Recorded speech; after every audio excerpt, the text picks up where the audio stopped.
Nous sommes ici à Ulrichen, dans la vallée de Conches, sur l'ancien aéroport.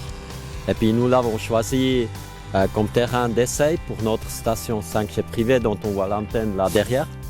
Et puis en fait, on a choisi aussi ce terrain parce qu'il est très libre, il n'a pas des obstacles. Ou il a des obstacles si on veut, on peut aller se cacher derrière les hangars, etc. Et puis l'idée c'est de mieux connaître la performance de notre station 5G. Comment elle a de portail, combien elle a de couverture, de signal, etc. dans des situations différentes. Elle est une des premières stations 5G SA, ça dit standalone. Donc elle ne fait plus un mix entre 4G et 5G, mais elle est pure 5G. Donc on est parmi les premiers qui font des essais de ça. On a pris maintenant à peu près une année et un peu plus de recherche pour faire tout fonctionner avec des partenaires comme Nokia et puis aussi des partenaires locaux comme Datwyler et ça qui nous ont d'ailleurs aussi vendu la station.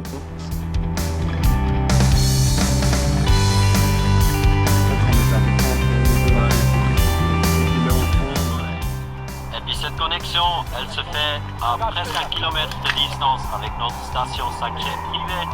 On a notre propre réseau 5G, c'est cool. Aujourd'hui, nous pouvons faire ici des mesures avec différents équipements qui sont des téléphones mobiles 5G, mais aussi des modems 5G du marché commercial. Ça, c'est une 5G privée. Donc, elle ne va pas être une même 5G que celle qui est utilisée par les opérateurs.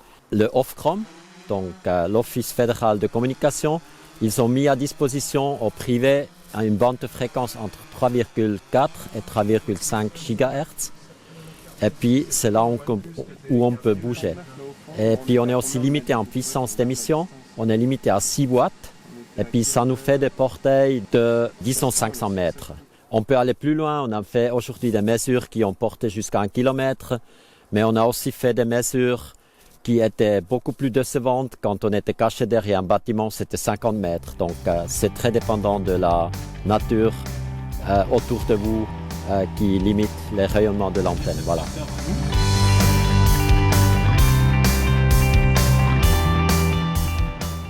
Ce qu'on va faire après, c'est nous allons parcourir la ville et puis les environs pour mesurer certains paramètres qui disent combien bien ou mal on reçoit la station ou combien bien les appareils peuvent se connecter à la station.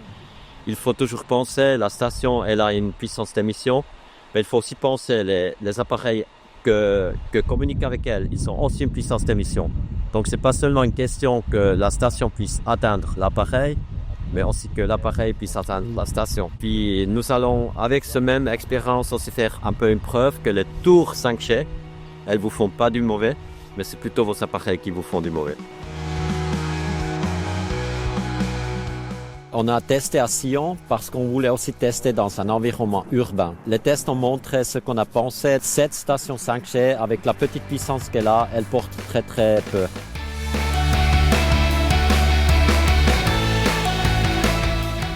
Le challenge, c'était qu'on a touché à une technologie qui est super technologique. Il ne faut pas dire ça, mais je le dis.